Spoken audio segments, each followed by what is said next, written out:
오늘은 신약에서 두 번째로 기록된 갈라디아서를 본문으로 하늘 말씀을 전하도록 하겠습니다.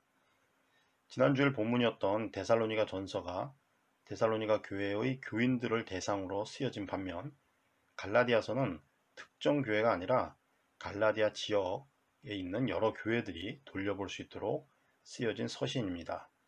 이를 회람서신이라고 부르는데 회람, 즉 돌려보기 위한 목적을 가진 서신이라는 뜻입니다.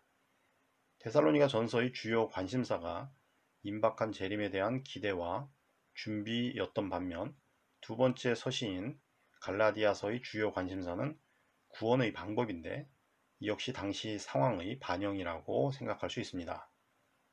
현대의 교회들도 마찬가지지만 초대교회 역시 단 하나의 원칙에 의해 일사불란하게 움직이는 정예 조직이 아니었습니다.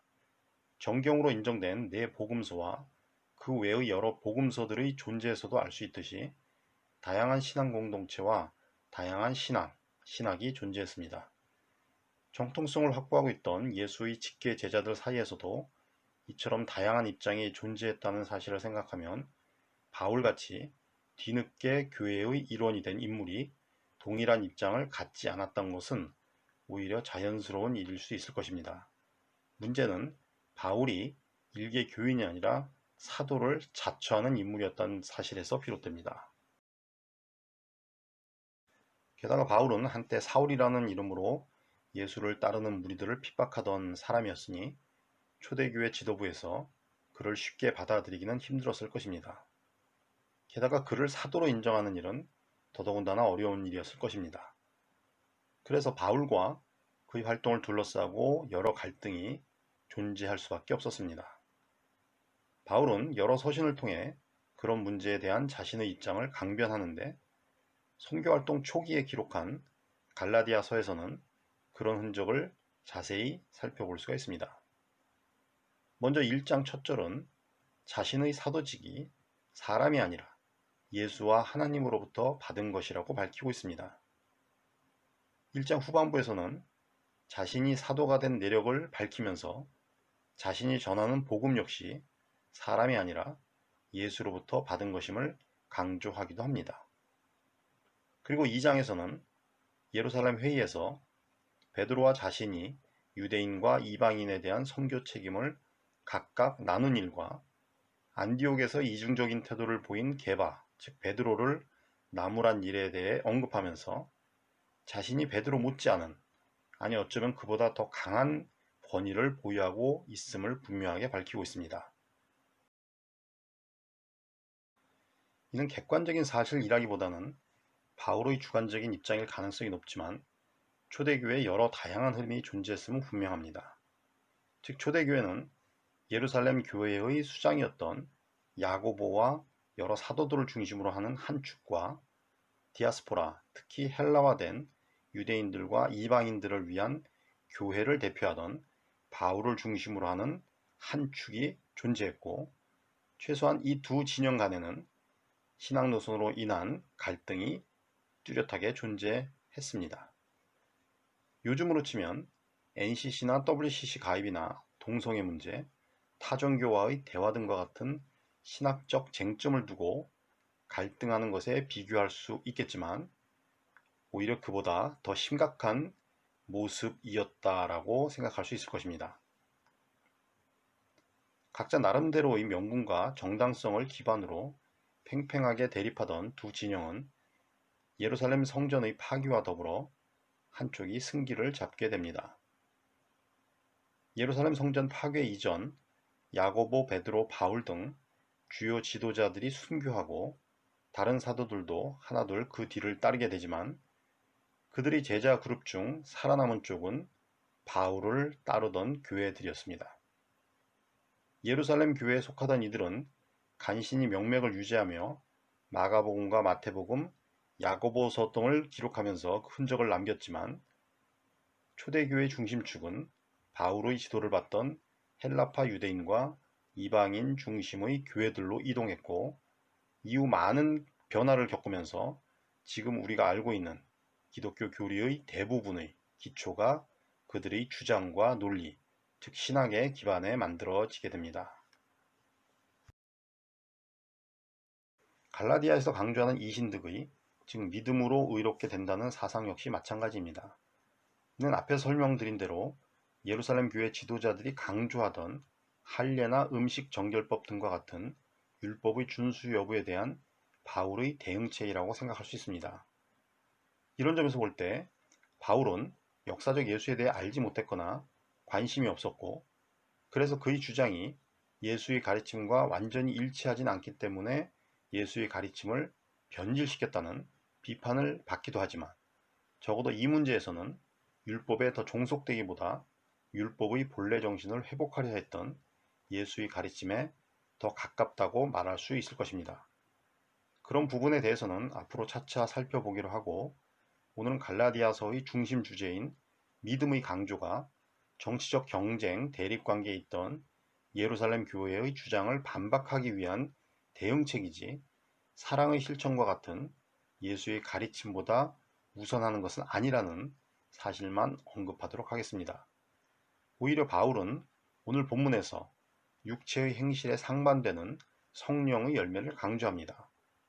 이는 믿음을 강조하면서도 믿는다는 사실 자체가 아니라 그 믿음의 대상이자 그 믿음을 가능케 하는 성령의 열매를 통해 삶과 신앙이 변화되어야 한다는 사실을 역설하고 있는 것입니다. 바울은 오늘 본문의 바로 앞부분에서 이런 잘못된 육체의 행실에 사로잡혀 산다면 할례를 받던 안 받던 아무 유익이 없다는 사실을 분명히 하면서 가장 중요한 것은 사랑으로 역사하는 믿음이라고 단언합니다. 이런 바울의 주장은 할례와 정결법으로 대표되는 율법의 좁은 테두리에서 벗어나 더 넓은 자유의 영역을 제시하려는 시도라고 생각할 수 있습니다. 그런 점에서 바울은 비록 예수의 생애와 가르침을 잘 알지 못했거나 알았더라도 언급하지 않았다는 한계에도 불구하고 예수의 정신에서 벗어나지 않습니다.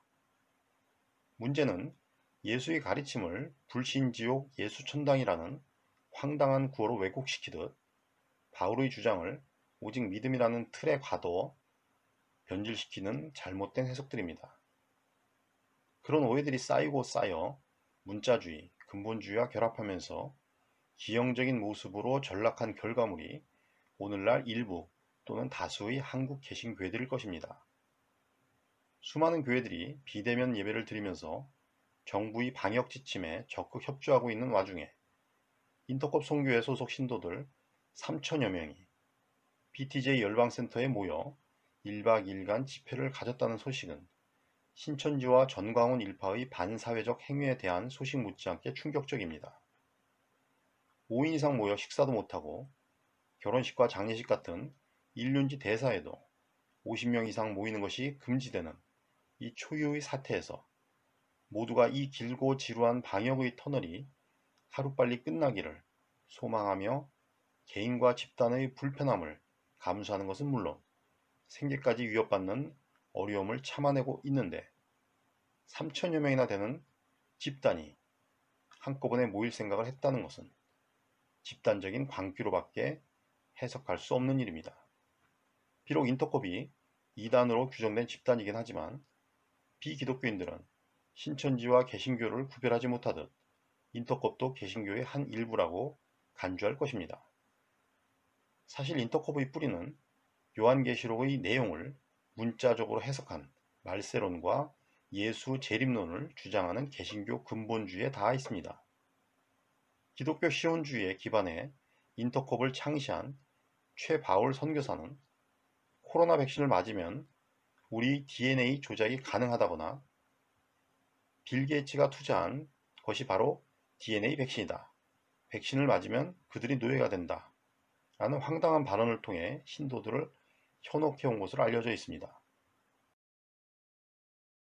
그럼 비상식적인 주장에 현혹당한 3천여 명이 한꺼번에 모였다가 어제까지 총 누적 확진자 756명을 기록하고 있다고 하니 참으로 답답하고 한심한 노릇이 아닐 수 없습니다.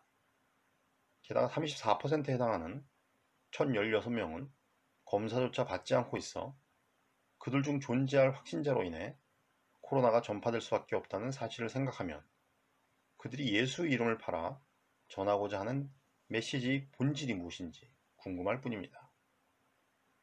예수의 생애와 가르침 자체보다 그의 죽음과 부활에 대한 여러 해석 중 한 부분에 집착해 전체를 보지 못하고 부분만을 강조하는 그들의 잘못된 태도는 달을 가리키는 손가락에 집착해서 달을 보려 하지 않는 어리석음의 전형이라고 말할 수 있을 것입니다.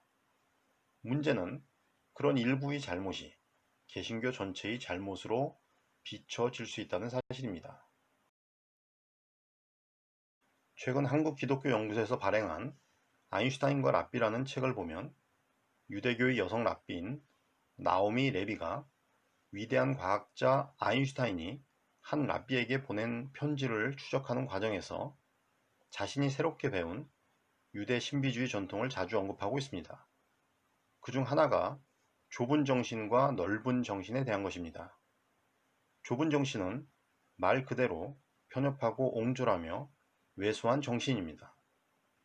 우리들은 욕망이나 야심, 과거의 상처나 분노에 의해 편협하고 옹졸하며 왜소해지는데 그럴 때 우리 정신과 영혼도 그와 같아집니다.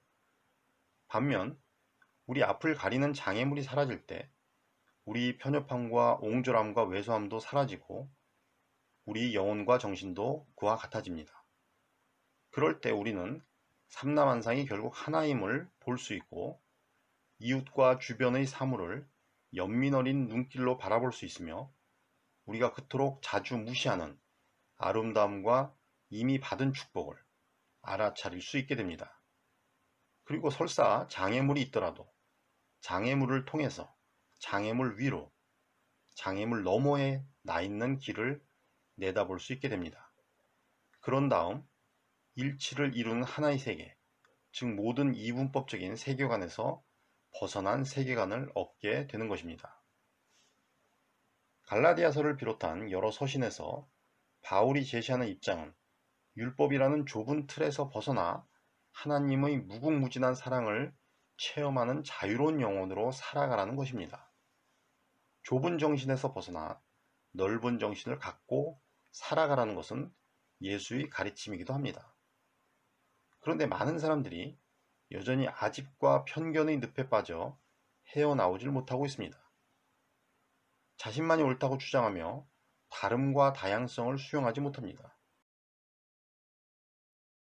하지만 편협하고 옹졸하며 왜소한 정신으로는 세상을 구원하지 못한다는 사실, 아니 자기 스스로도 구원받을 수 없다는 사실을 분명히 기억해야 합니다.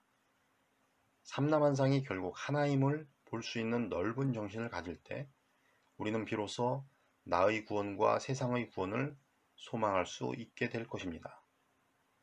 아인슈타인은 우주라고 부르는 전체의 한 부분인 인간이 나머지 다른 것들과 동떨어져 분리된 것이라고 느끼는 현상을 우리의 의식이 일으킨 일종의 착시적인 망상이라고 규정하고 그로부터 벗어나 자유로워지려는 노력이야말로 참된 종교가 추구하는 하나의 화두라고 단언합니다. 그런 망상은 결국 좁은 정신으로 연결되고 그런 망상을 극복하려는 노력은 넓은 정신으로 연결될 것입니다. 우리가 분리된 개별적 존재가 아니라 하나님의 은총과 섭리 안에서 하나인 존재임을 깨닫는다면 미워하거나 시기하거나 질투하는 일이 얼마나 부질없는 짓인지를 알게 될 것입니다. 그리고 그런 암과 깨달음을 얻은 사람에게 주어지는 선물이 바로 갈라디아서에서 강조했던 성령의 열매일 것입니다. 올해는 우리 모두의 마음이 작년보다 조금 더 넓어지고 우리의 정신과 영혼도 마찬가지로 조금 더 넓어지기를 바랍니다.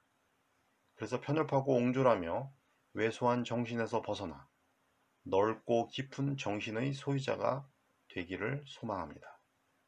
한국 개신교 역시 세상의 근심이 아닌 희망이 될 수 있도록 새롭게 변화될 수 있기를 간절히 소망합니다.